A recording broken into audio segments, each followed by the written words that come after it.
누가복음 15장 11절부터 24절까지입니다.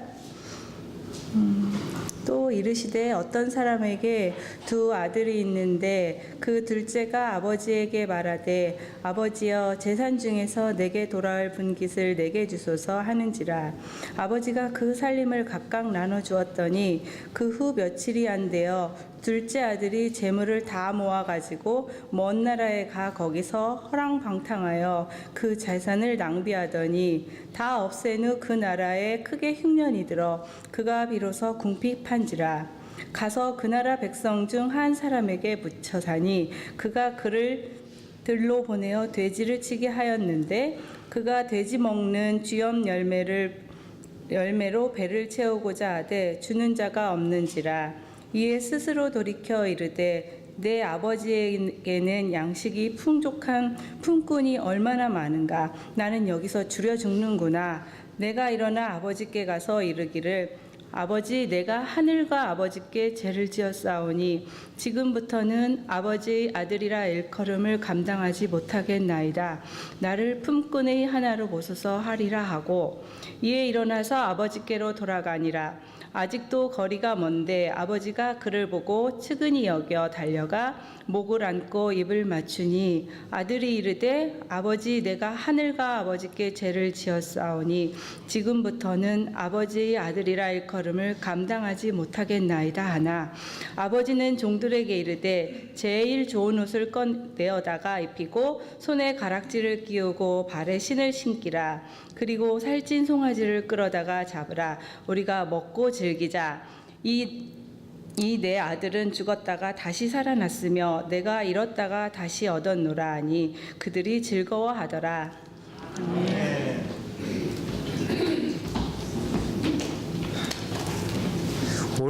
오늘의 내용은 많은 목사님들이 설교하기를 좋아하는 내용입니다. 그래서 할 말이 엄청 많은 그런 내용이라 짧게 하기가 힘든 본문이에요. 오늘 아침에 제가 청소를 하기 위해서 길거리 이렇게 쓸고 있는데 조그만한 스티커들이 길거리에 많이 있었어요. 근데 그 스티커를 보니까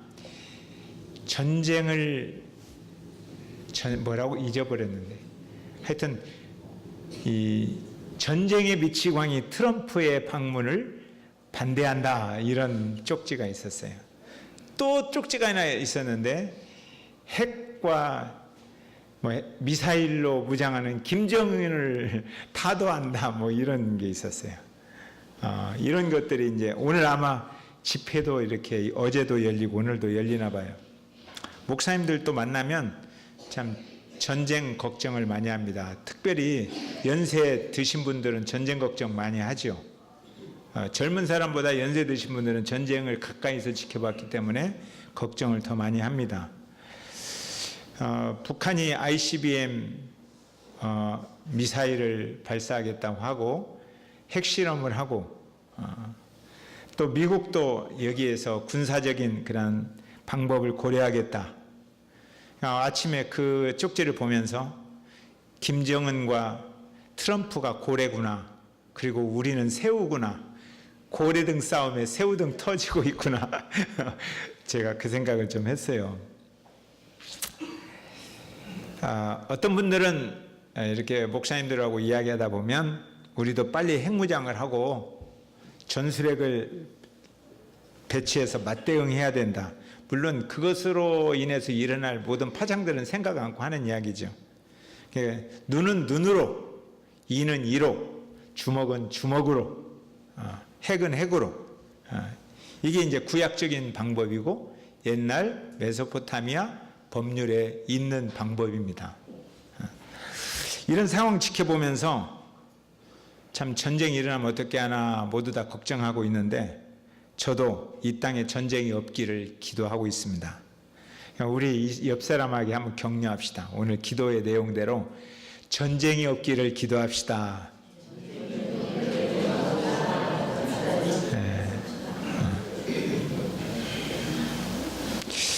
이렇게 이제 어른들이 전쟁에 대해서 많이 염려하면 젊다고 다 그런 것도 아니고 어른이라고 다 그런 것도 아니지만 전쟁의 경험이 없는 세대는 너무나 어른들은 꽉 막혀 사는구나.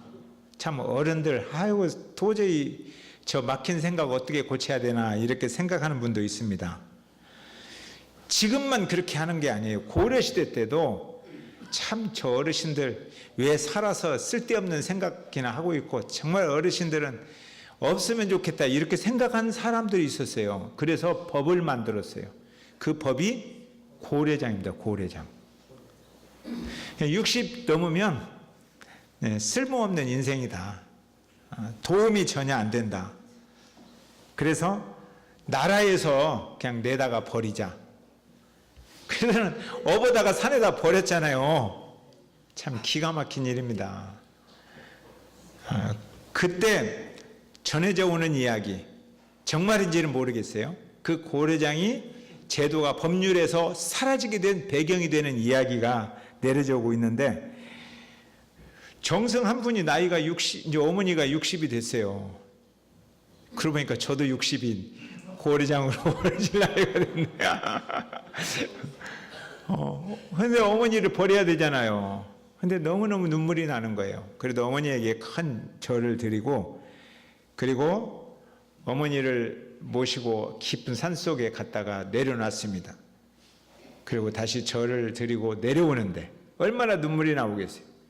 근데 어머니가 그러는 거예요. 아들아, 내려갈 때 조심해서 내려가라. 너 올라오면서 길 잊어버릴까 봐 내가 중간중간에 지게 뒤에서 가지를 이렇게 꺾어놨으니까 꺾어놓은 가지를 잘 보고 길을 찾아가라. 이런 이야기를 하는 거예요. 그러니까 그 아들이 도저히 그냥 내려올 수가 없어서 걸리면 죽으면 죽고 그래서 어머니를 다시 모시고 와서 저 안쪽 방 안에다 모르게 숨겨서 모셨습니다. 근데 본래 강대국은 약소국에게 뭔가 트집을 잡아서 이권을 챙기려고 하는 그런 게 있습니다. 그 시대 당나라에서 한국의 그 우리 고려에 너네들이 무슨 지식이 있겠느냐, 너네들은 우리에게 조공이나 많이 바쳐야지, 그 우리 덕으로 살아야 되지, 우리 힘으로 살아라. 그러면서 너네들이 지혜 없음을 우리가 확인시켜야겠다 해가지고 말 2마리를 한국에 보낸 거예요. 똑같이 생긴 말을. 근데 하나는 진짜 어미고 하나는 새끼다. 누가 어미고 누가 새끼인지 구별해내라. 그런 거예요. 한국 조정이 뒤집혔습니다. 구별을 못해가지고.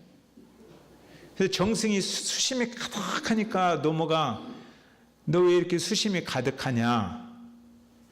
그러니까 사실은 이 나라에 이런 어려움이 있습니다. 그러니까 노모가 그거 큰 어려운 문제 아니다. 어려운 문제가 아니라니요. 그 말 2마리 3일만 굶겨봐라. 3일 굶긴 다음에 건초를 갖다 주면 먼저 먹는 게 새끼다. 기다려주면서 지켜보는 게 애미다. 그런 거예요. 왕이 이 문제를 해결한 거예요. 그래서 어떻게 해결했느냐 하니까 이제 신하가 죽여주시옵소서 하고 이제 자기 고백을 하는 거죠. 저는 법을 어겼습니다. 그러니까 그때사 어르신들이 통찰력이 있는 거구나. 어르신들이 쓸모없다고 말한 이 잘못된 법 폐기하자. 그래서 고례장 제도가 없어졌다. 그런 이야기가 전해져 와요. 진짜인지 어쩐지는 모르겠어요. 근데 하여튼 그렇게 전해져 옵니다. 그리스 속담에도 집안에 노인이 없으면 빌려서라도 모시고 살아라 그랬어요.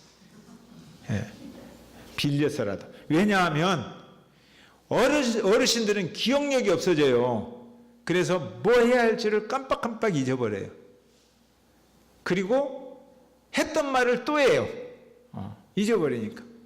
그렇게 기억력은 없어지지만 인생의 통찰력이 깊어진다는 거예요. 통찰력이 깊어져서 그 어른들의 지혜와 그 통찰력을 활용하는 이런 가정, 교회, 사회가 아름답고 좋은 사회가 된다. 이런 이야기를 합니다. 그래서 우리 교회도 어른들이 계셔서 감사합니다. 아멘? 어른들이 계셔야 돼요. 자, 그러면 너네들은 어른이 이렇게 지혜로우니까 어른 말을 들어야 돼. 그리고 젊은이들을 무시하면 될까요? 아니죠. 젊은이들도 중요합니다. 성경은 100세 된 어른들의 생각도 중요하고 막 태어난 아이의 생명도 중요합니다. 예수님은 그렇게 말씀하시는 거예요. 그래서 서로 존중해야 돼요. 사람의 가치는 나이에 있는 것이 아니고 경험에 있는 것이 아니고 배운 지식과 모은 권력과 돈에 있는 것이 아니라 생명에게 있다. 이것이 성경이에요. 사람의 가치는 생명에게 있는 거예요. 세상은 사람의 가치가 배움과 지식, 경험, 얻은 것에 있다고 봐요. 그래서 사람에 대한 가치가 다 달라요. 같이 죽어도 얼마짜리로 세상은 구분을 해요.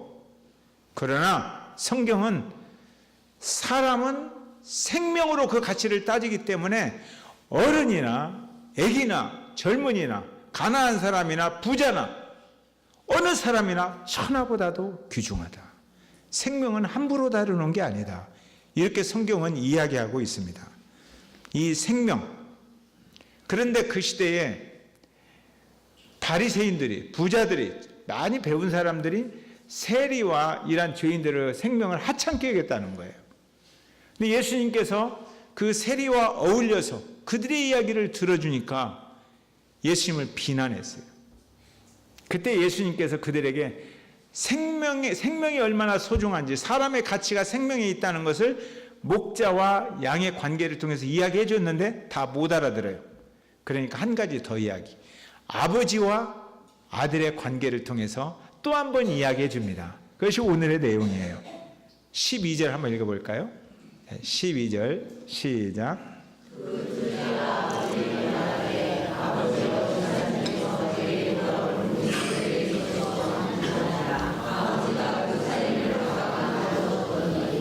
자, 아버지가 살아계신데 유산을 달라고 요구합니다. 제가 옛날에 같이 어울리는 사람 중에 한 아버지 60대시는 아버지 60대로 살아가는 아버지가 기가 막힌 이야기를 하더라고요. 아들놈을 때려 죽일 수도 없고. 그래서 왜 그러냐니까 술 취하면 와서 아버지 언제 죽어요? 그런데 아버지가 죽어야 재산을 활용하겠는데 안 죽는 거야 아버지가. 그렇다고 아들로 안 삼자니 그렇고 그래서 막 죽겠다고 그러더라고요. 그런 이야기예요. 재산 달라고 하는 거예요. 이스라엘의 율법에는 이런 아들이 있다면 신명기 21장에서 이렇게 이야기합니다. 그 아들의 패역을 성중에 알리고 돌로 때려 죽여라 그랬어요. 그게 율법이에요. 그러니까 이 아들을 어떻게 해야 돼요? 이런 배은망덕한 아들을 성중에 이야기하고 돌로 때려 죽여야 되는 거예요. 지금도 이슬람에서는 자기 딸인데 딸이 집안에 부끄러운 짓을 했다면 율법에 어겼다고 해서 아버지가 죽이잖아요. 그렇게 무서운 거예요. 지금도 그래요. 이 시대에도. 그런데 이 아버지는 율법을 어기더라도 아들을 사랑해야 돼요. 참 아들이 뭔지요? 이 이스라엘의 율법이면 목에 칼이 들어도 버티는 이 사람이 아들 때문에 율법을 어겨요. 그래서 돈을 주어요. 그리고 떠나라. 동네에서 살 수도 없죠. 때려 죽이니까 못 살죠. 근데 이 아들은 빨리 가고 싶어요. 돈 가지고. 아버지의 간섭을 안 받고 싶어요. 아버지의 생각이 너무 막혔고 고리타분하고 현대 감각에 뒤떨어지는 거예요. 그래서 떠나자. 떠났어요. 아버지 간섭을 피해서 멋있게 살아보겠다. 근데 오늘날에도 여러 번 부탁합니다. 청소년들한테 오늘 그런 이야기 했어요. 청소년들한테 나는 독립해서 살겠다. 그 말을 여러 번 가르쳤어요. 유산을 생각하지 않겠다.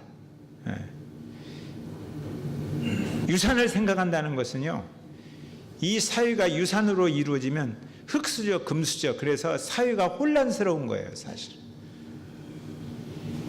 유산으로 살지 않고 아이들이 어려울 때 기도하며 하나님의 은혜로 살겠다는 것을 아이들한테 가르쳐 줘야 돼요. 아이들한테 너네들이 대학교까지만 가르쳐 준 것도 부모로서 엄청나게 큰 은혜를 베푼 거야. 이후로 독립해서 살아라. 그리고 부모님들도 그렇게 가르치세요. 독립해서 살아라. 그러면서 힘들고 어려울 때는 하나님께 도움을 구하는 그러한 신앙을 배워라. 이렇게 가르쳐야죠. 근데 이 아버지는 차마 그렇게 못하고 돈을 줘버렸어요. 외국에 돈 갖고 나가면 굉장히 멋있게 살 것 같죠? 언젠가 몇 년 전에 여러분한테 한번 이야기한 것 같은데, 제가 피지에 22년 전에 살았어요. 남태평양 피지섬, 너무너무 아름다운 곳이에요. 근데 거기에 강모모 장로님, 제가 알아요. 교회 안에 한인교회 장로님이 계셔요. 그분이 북쪽 섬에 사막 같은 곳이에요. 그래서 다른 작물을 재배할 수 없고 파인애플 외에는 재배할 수 없는 그런 버려진 땅, 그 땅을 100만 평을 가지고 있어요. 어린이 대공원 한 5배쯤 되는, 거기다 파인애플 재배를 해요. 근데 한국 KBS TV에서 외국에서 성공한 이민자들 해가지고 프로그램을 1주, 2주, 3주, 4주, 5주 연속 방영하면서 그분을 막 띄우는 프로그램이 있어요. 그분이 거기에 나왔어요.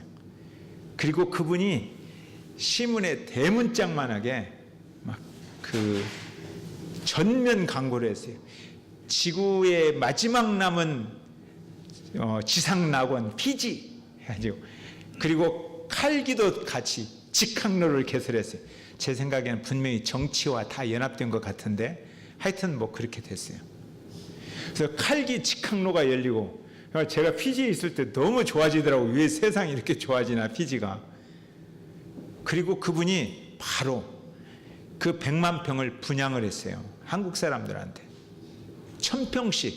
그리고 KBS 방송에 설계도가 나왔어요. 거기에 코리안타운이 생겨나고, 그 아름다운 야자수 밑에 1000개의 집이 지어지고, 거기에 대형 슈퍼마켓과 항공용 활주로가 생기고, 그리고 병원이 생기고, 한국 사람들이 꿈을 꾸었어요. 그래서 거기에다 땅을 1000평씩 투자를 하고, 그런데 돈도 비싸지도 않아요. 그냥 땅만 사니까 1000평에 1000만 원. 까짓것 1000만 원 얼마나 되겠어요? 권사님 미리 알았으면 한번 투자해 볼 만하죠. 1000만 원. 저한테 직접 그걸 투자하려고 전화 온 사람도 있어요. 투자하지 말라고 그랬어요. 투자하지 말라. 그 순식간에 1000명이 투자를 했어요. 그러니까 그 사람은 순식간에 100억 원을 벌었어요. 22년 전에 100억 원이면 지금 얼마나 될지 모르겠어요. 그리고 강모모 장로님은 한인교회에서 영화 제목이 되었어요. 바람과 함께 사라지다. 그 뒤로 어디 갔는지 몰라요, 그분은. 그리고 제가 전화를 해봐요. 저의 친구 거기 이승배 선교사님이라고 지금 북섬에서 똑같은 장소에서 농장을 해요. 거기 어떻게 됐어? 그냥 버려진 땅이지 뭐. 지금도 버려진 땅이에요. 외국에 돈 가지고 나가면 한국 사람들이 속여 먹어요. 사기꾼들이 한국 사람들이 덤비는 거예요. 그리고 그 거래가 어디에서 이루어지느냐? 호텔 술집에서, 최고의 술집에서 이루어지는 거예요. 막 술 먹고 서로 간에 손잡고 이렇게 투자할 것이다. 사업하는 사람들 그렇죠? 그러다가 쫄딱 망한 사람이 이 아들이에요. 완전히 그냥 거덜났습니다. 이 아들 바닥났어요. 어떻게 해요? 이렇게 바닥나면 이제 배고프니까 일단 먹고 살아야 되잖아요. 도망 다니면서. 그래서 성경 보니까 돼지칠, 어떤 사람한테 좀 도와달라고 하니까 어떻게 공짜로 도와주느냐, 그냥 우리 집 와서 살려면 뭐라도 일해라, 무슨 일하면 좋겠느냐, 저 돼지나 치라, 그런 거예요. 그래서 돼지 치는 일을 도와주러 간 거예요. 거기서 그리고 쥐염 열매를 얻어먹고 살려고 하는데 그것도 제대로 안 되고 너무너무 배고프다. 이때 무슨 생각해요? 이때 하나님 믿는 사람이라면 하나님이 계시기나 한가? 하나님이 계시다면 왜 나에게 이러한 시련과 고통을 주시는가? 실은 지가 잘못해가고 해놓고는 원망은 다 하나님께 하는 거예요. 전부 다 자기가 해놓고 하나님으로 원망하는 거예요. 하나님 계시냐고. 그리고 나서 그 다음에 결단을 하나 내리죠. 죽자. 그래서 죽는 사람 얼마나 많아요. 오늘날에는 죽어도 그래도 자녀한테 돈은 물려줘야지 그래가지고 사기로 죽는 사람이 있어요. 자살인데 사고로 유장해서 죽으러. 다음 주일에 제가 그 간증 하나 해드릴게요. 지난주에 어떤 분이 와서 저한테 사고로 유장해서 자살을 결심하고 자살하러 가는 길에 하나님의 말씀이 들려서 멈췄노라고 저한테 이야기해 준 분이 있어요. 그 이야기를 다음 주일에 제가 해드리려고 그래요. 죽는 순간에도 자녀한테 돈 주고 싶어서. 그 자녀가 그 돈 갖고 잘 먹고 잘 살겠어요?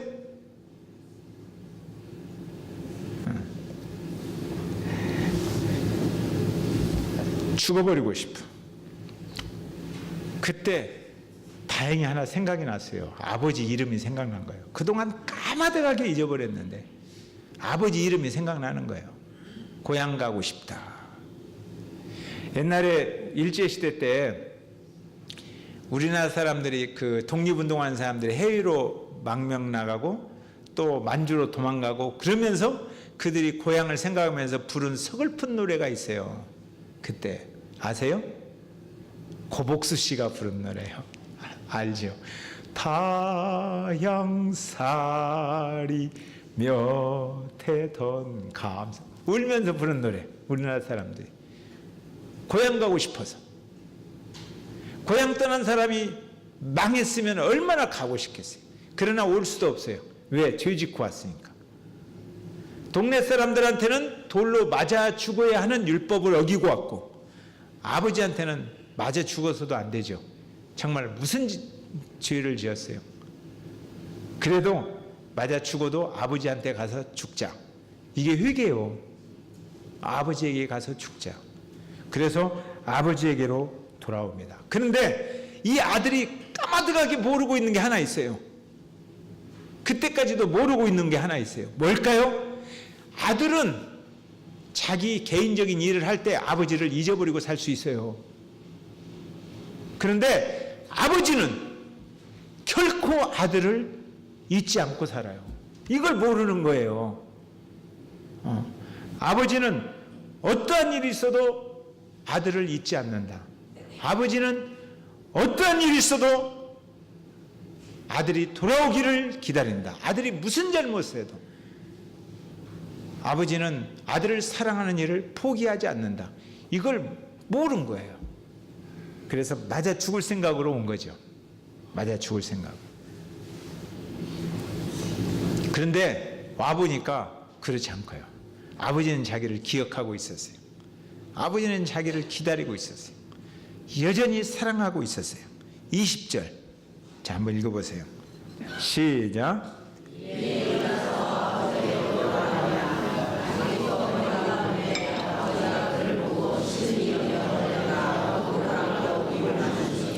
아직도 거리가 먼데 이게 무슨 것을 상징하는 거예요? 아버지의 마음을 상징하는 거예요. 거리가 멀지만 아버지는 아들을 알아보았다 이런 뜻이에요. 그 말은 거리가 멀지만 아버지는 평소에도 혹시 아들이 올지도 모른다는 생각을 가지고 지켜보고 있었다 이런 뜻이에요. 거리가 멀지만 딱 보니까 지친 인생, 피곤한 인생, 죽지 못해 살아가는 인생, 아들이다. 아들이다. 그래서 달려갔다는 거예요. 불쌍히 여겼다는 거예요. 이건 부모가 되어보지 않고는 이해할 수 없는 그런 사건입니다. 부모만 이해할 수 있어요. 비록 맞아 죽을 짓을 했고 자기 마음에 정말 쇠못을 박은 그런 아들이라 할지라도 여전히 사랑하며 불쌍히 여긴다 라는 것은 부모만 할 수 있는 거예요. 부모만. 기독교에서 가장 중요한 용어가 있다면 하나님 편에서는 사랑이에요. 사랑. 내가 너를 사랑한다. 이게 가장 중요한 용어예요. 인간 편에서는 회개. 하나님 잘못했습니다. 이게 가장 중요한 용어예요. 그래서 하나님께서 내가 너를 사랑한다. 인간이 우리가 잘못했습니다. 이 두 가지가 딱 만나면 거기에서 나오는 단어가 용서예요. 용서의 강물이 흐르는 거예요. 하나님 편에서 흐르는 강물이 용서예요. 인간 편에서 흐르는 것이 감사예요. 감사의 용암이 터지는 거예요. 그래서 눈물, 콧물 다 흘리면서 하나님 감사합니다 라고 감사를 고백하는 거예요. 그러니까 사랑과 회개가 만난 사람이라면 우리는 노래 부를 수 있어야 돼요. 무슨 노래? 구원의 노래, 회복의 노래. 나 같은 죄인 살리신 주의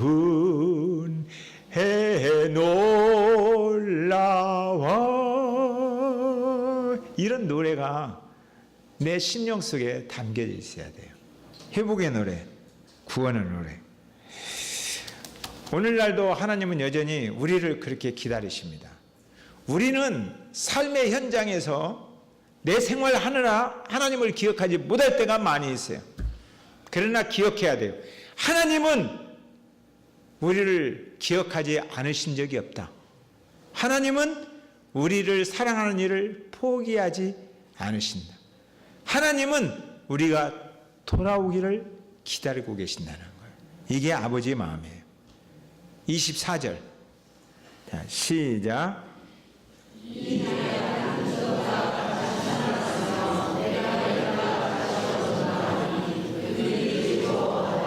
이 내 아들은 죽었다가, 이건요 떠날 때 이미 아버지 마음에도 율법을 어긴 사람이고 돌로 때려 죽일 사람이에요.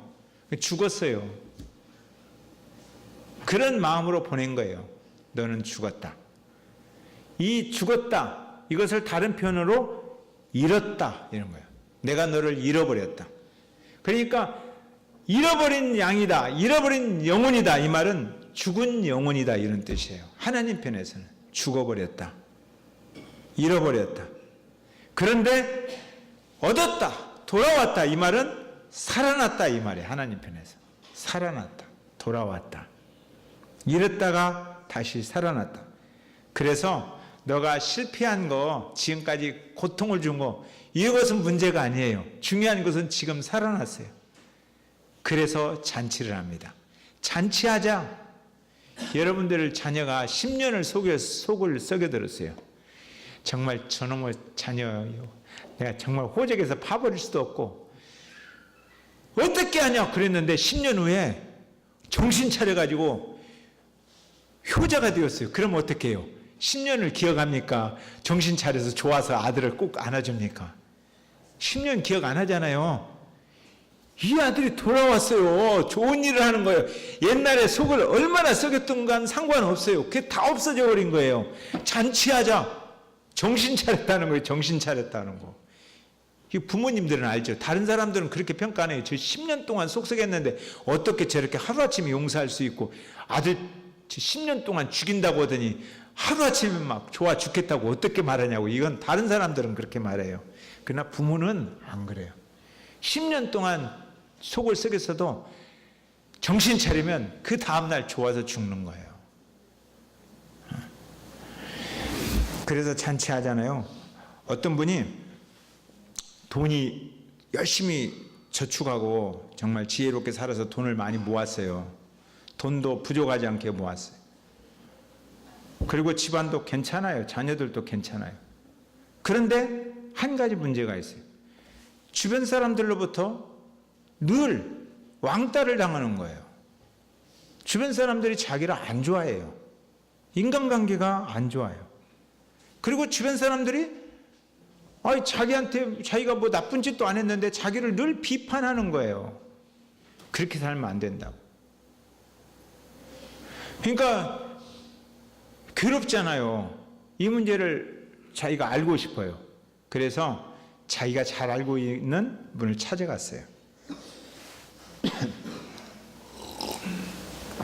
내가 나쁜 짓도 그렇게 안 한 것 같고 열심히 살아서 돈도 좀 모았고, 근데 왜 사람들이 저렇게 살지 말라고 하면서 비판하고 그런지 모르겠다고.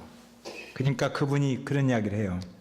자네가 꼭 해야 할 일을, 즉시 해야 할 일을 미루면서 사는 게 있어. 세 가지 일은 미루면 안 되는데 자네는 그 세 가지 일을 미루고 있네. 그 미루는 게 뭔데요? 내가 가르쳐 줄게.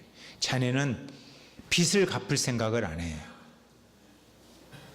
나 지금 빚진 거 없어요.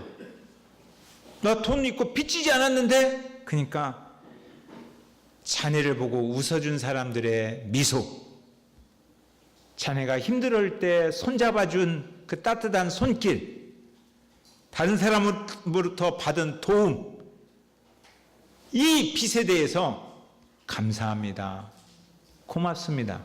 왜 이러한 것들을 미루고 사느냐는 거예요. 내가 너를 지켜보면 너의 인생 속에 그러한 빚을 미루고 산다는 거예요. 그러니까 그런 빚은 미루지 말고 바로 갚게 그러는 거예요. 여러분도 혹시 이런 빚 미루고 삽니까? 또 하나, 자네 용서를 구하는 것을 미루고 사네. 살다 보면 우리가 잘못된 것으로 인해서 관계에 금이 갈 수도 있어요. 잘못된 그런 관계, 잘못으로 관계가 소원해지면 미안해요, 잘못했어요, 용서해 주세요. 그 말을 자네는 미루네. 그걸 미루고 있으니까 관계가 깨져가는 거야. 자네는 항상 미안합니다, 용서해 주세요, 이 말을 안 함으로 인해서 잃어버리는 것이 너무나 많아. 세 번째, 자네는 사랑을 고백하는 일을 미루고 있어. 사랑합니다,